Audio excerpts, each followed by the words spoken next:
Oh, hello, my name's Cerri. Welcome to Cerri's Wheel of the Year. This is a new vlog and adventure for me, and I will be inviting you to join me on a journey where we'll be exploring gardening on the allotment and in my garden, and we'll be also weaving in ideas about trying to live a sustainable life in an urban environment, things like druidry, folklore and other kind of funky things. Come with me on this journey. I'll try and put up as many vlogs as I can, try and make them as interesting as I can. I'm going to try and introduce you to as many of my friends as possible. And let's see what the journey brings.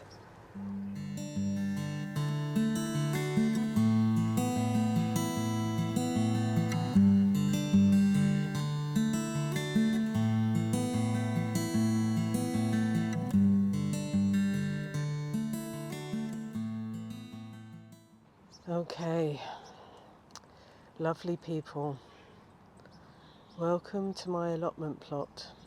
Oh look, hello ginger cat. There was a jay in the tree just now. That's unusual. This blog is a little bit overdue, and as you can see, my allotment plot is a little bit overrun. I've been unwell for a month, and this is what nature does in your absence. Doesn't care, just does its thing. This is my poor, beleaguered greenhouse, which has been literally abandoned for months. See that monster? That monster was actually, when I planted it a few months ago, a cut and come again salad. It's now a triffid, trying to take over the entire universe. And all of these beautiful little plants have actually survived 3 weeks without me being here, apart from the occasional time to come in and top up some water. I'm so grateful they're still alive. Well, let's march down here. And oh, hello! Can you see the jay has just arrived over there? Oh my goodness! Hello. How are you? You're on camera. Not impressed. Well, there you go.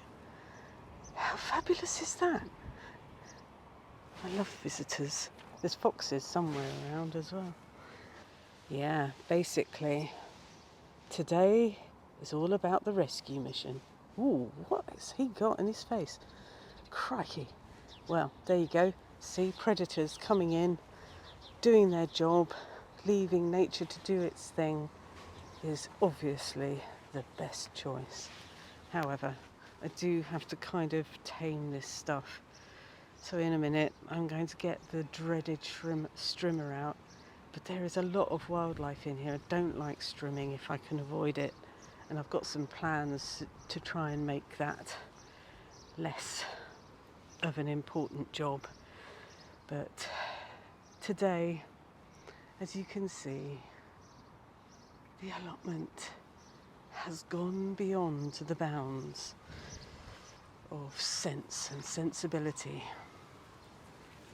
So, this is my mission impossible. Dun, dun, dun, dun, dun, dun.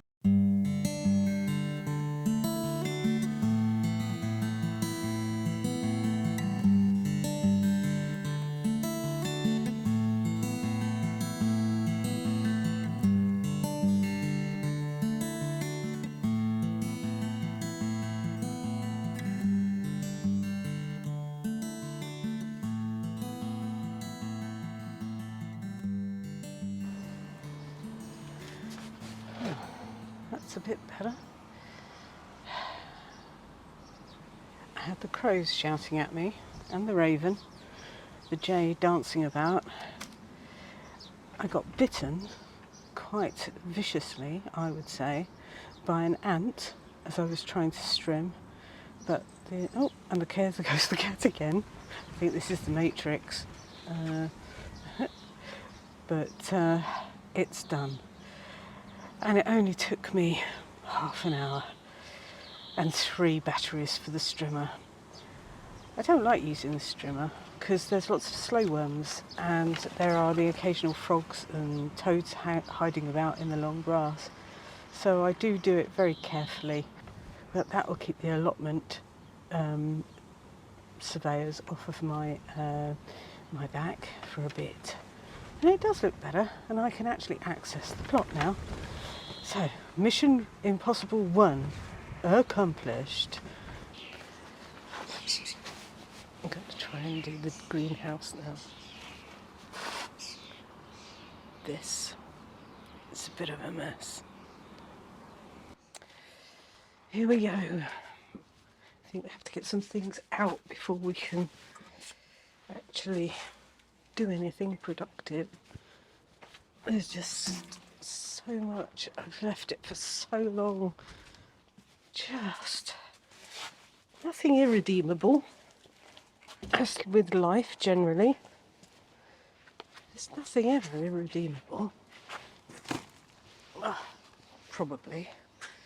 But my God, sometimes you just feel like you're fighting a losing battle on all levels. It's like being ill for a month. It really puts you behind. And I get a bit cross and fed up with my own self. Ooh. But hey, lots of these seem to have survived a lot better than I ever imagined they could. Oh, just spotted a huge fat slug in there. Look at it, fat lump. Balls. Probably because it was too wet. Yeah. Anyway, as I was saying, life just kind of throws you curveballs. Look at my stack of rescued mushroom crates from a local cafe on the beach, which is not far away. Dave gets very... When I go bin diving, I accosted a woman coming out of the cafe and she had a couple of these in her hand.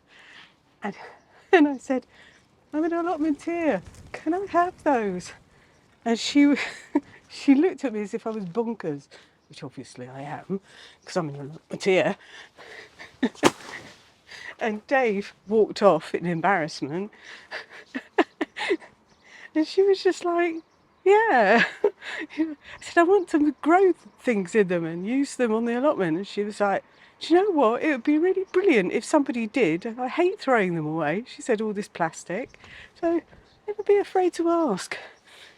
You might look a bit bonkers, but actually, I think most of the time people appreciate that, especially in Britain. We're all nuts here, aren't we? Oh my God. Oh my poor little pumpkins and courgettes.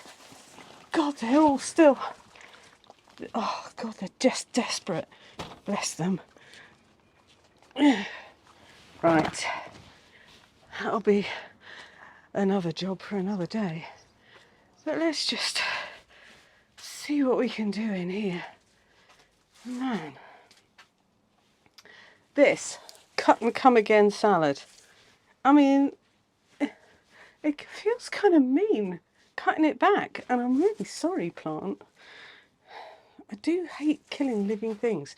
It's not my natural want, but it'll go back into the compost and it will be fine and it will feed the next lot. So, you know, swings and roundabouts. Here we go. I mean, you just have to keep on top of these things if you can and not beat yourself up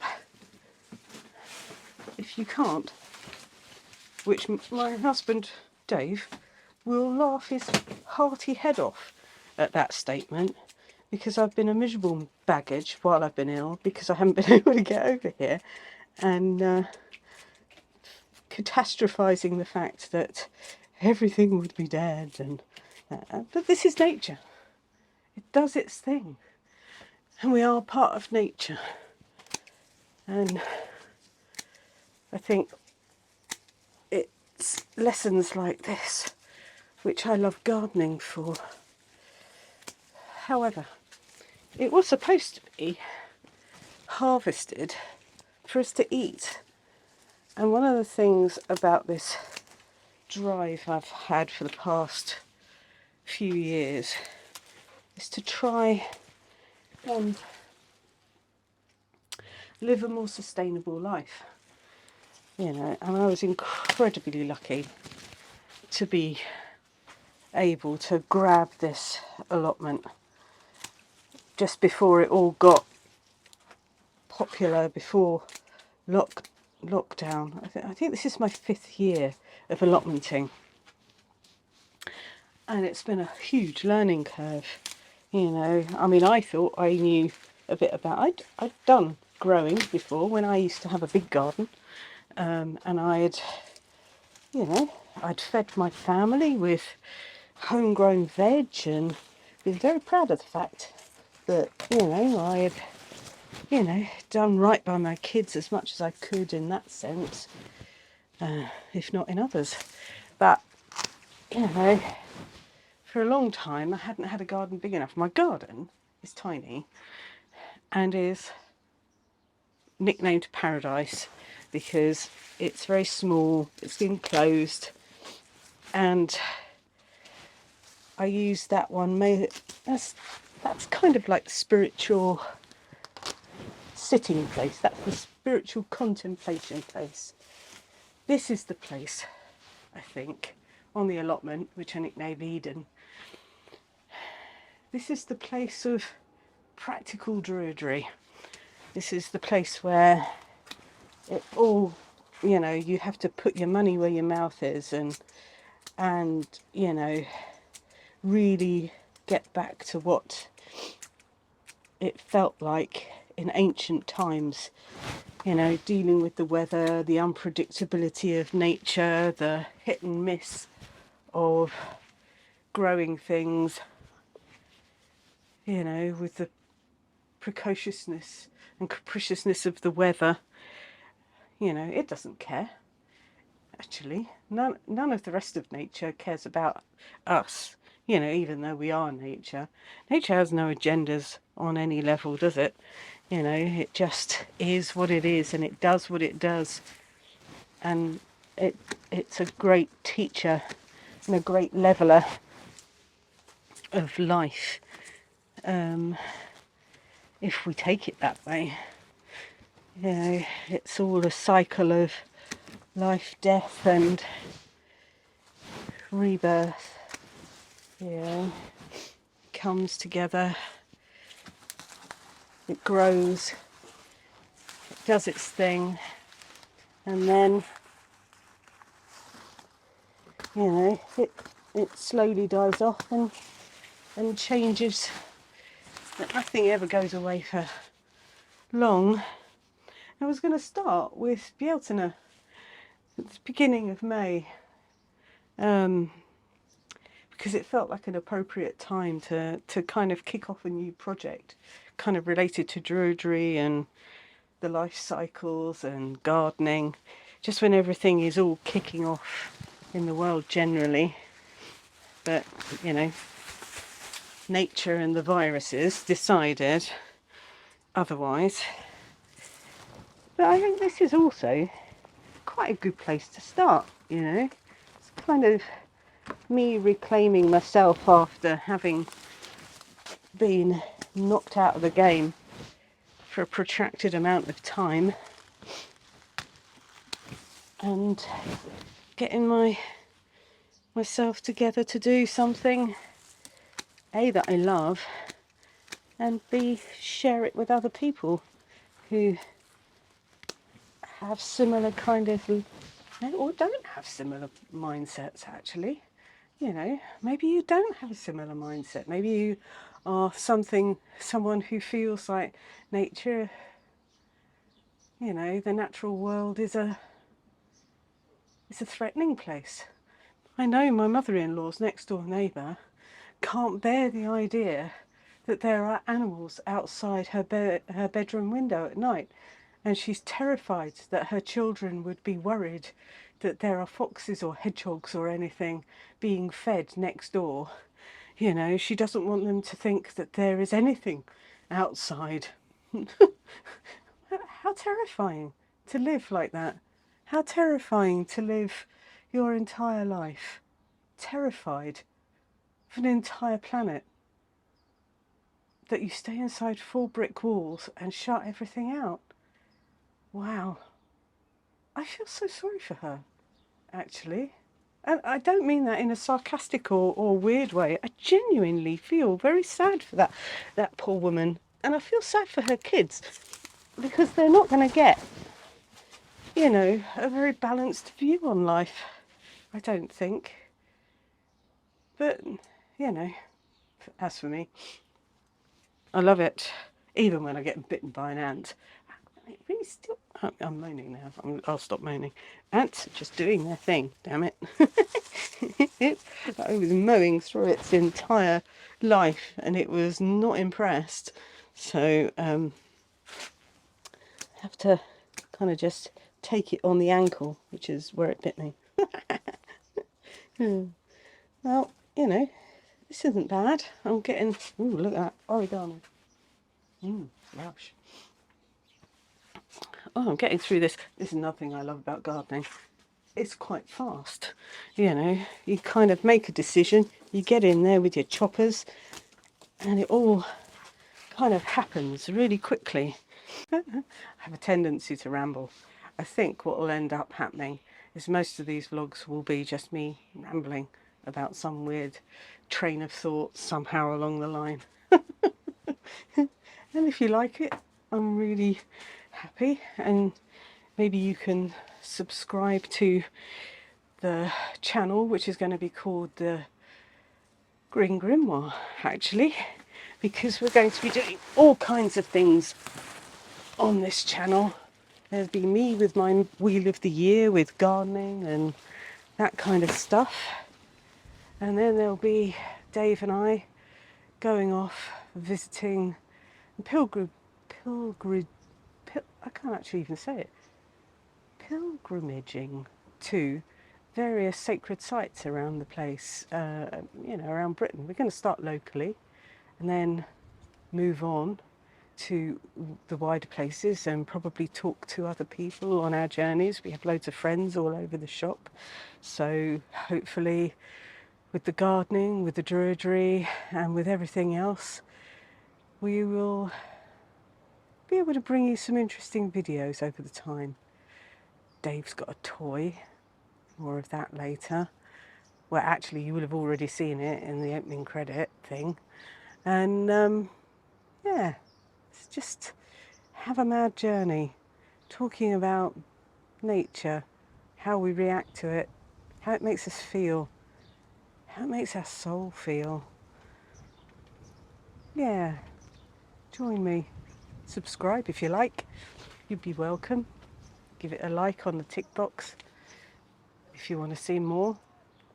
And I look forward to seeing you next time. Hopefully, next I'll put a few pictures at the end of what I've done in the greenhouse. Take care of yourselves.